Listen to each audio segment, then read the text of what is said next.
Hello, my name is Mark Ward. I work for Somerset Wildlife Trust and I manage their Somerset Wilder Coast project, which engages people with their coastal community wildlife all the way from Porlock through to Brean Down.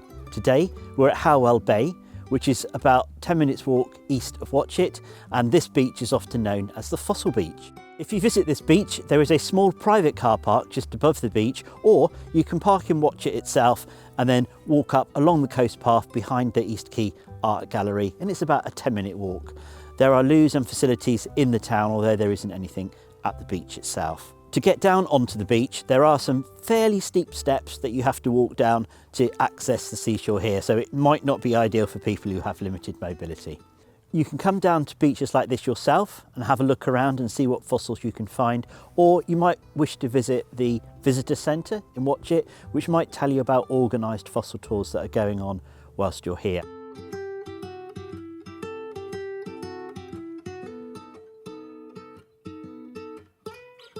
It's important if you come to this beach that you think a little bit about safety.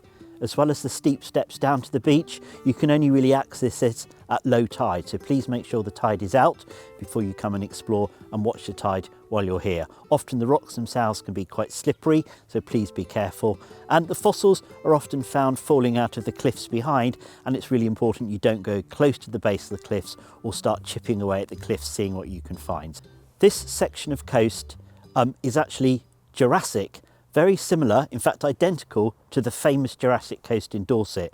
A lot of the geology, a lot of the fossils that you find here are identical to those you can find on the south coast, but it's much less well known, so it's a really good place to come and explore without having to have all those hundreds of other people that you might get down in Dorset.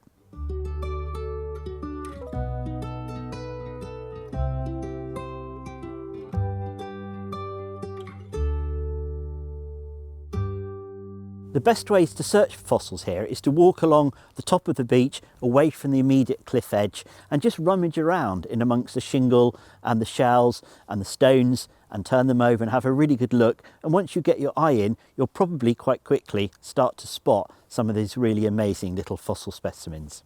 Sometimes when you come here, you might be more likely to find fossils than other times. After stormy weather in the winter, if there's been cliff falls, then new fossils will appear on the beach. Towards the end of the summer, if there hasn't been any more cliff falls or beach movement, then the fossils might be harder to find.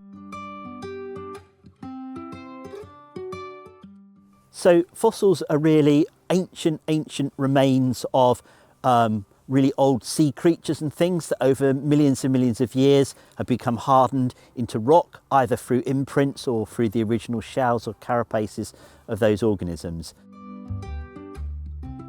As well as looking for fossils, it's also worth looking at the amazing geology of this section of coast. Behind us, we've got, again, an example of sedimentary rocks, and we've got layers of a yellowish and a sort of reddish rock. This really reflects what happened in the past in terms of changing climate and sea level. Where you have the red rock, it means that it was exposed to the air, so the iron in the rock was oxidized to make it rusty. Then you'd have periods where the rock was underwater and the iron wasn't oxidized, so you get this yellower color.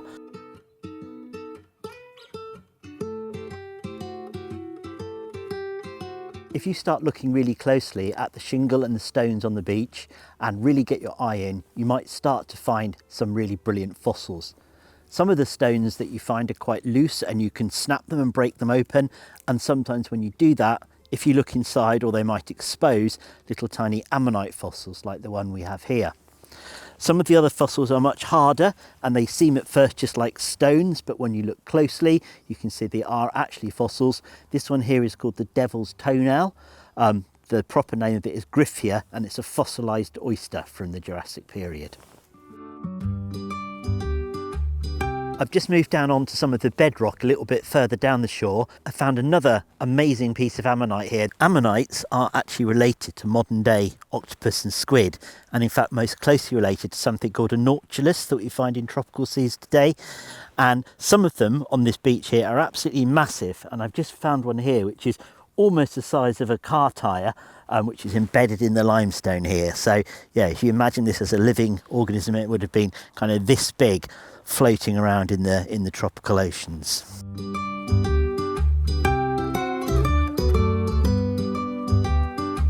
So the coastline along here is really dynamic. There's always cliff falls and cliff movements and things. And this piece of coast behind us is actually a really nice example of two different ages of geological rock that have moved in relation to one another. And we've got this really impressive fault line. It's an amazing place to be. I often call it the real Jurassic Coast. So do come along, find out about it yourself and explore more.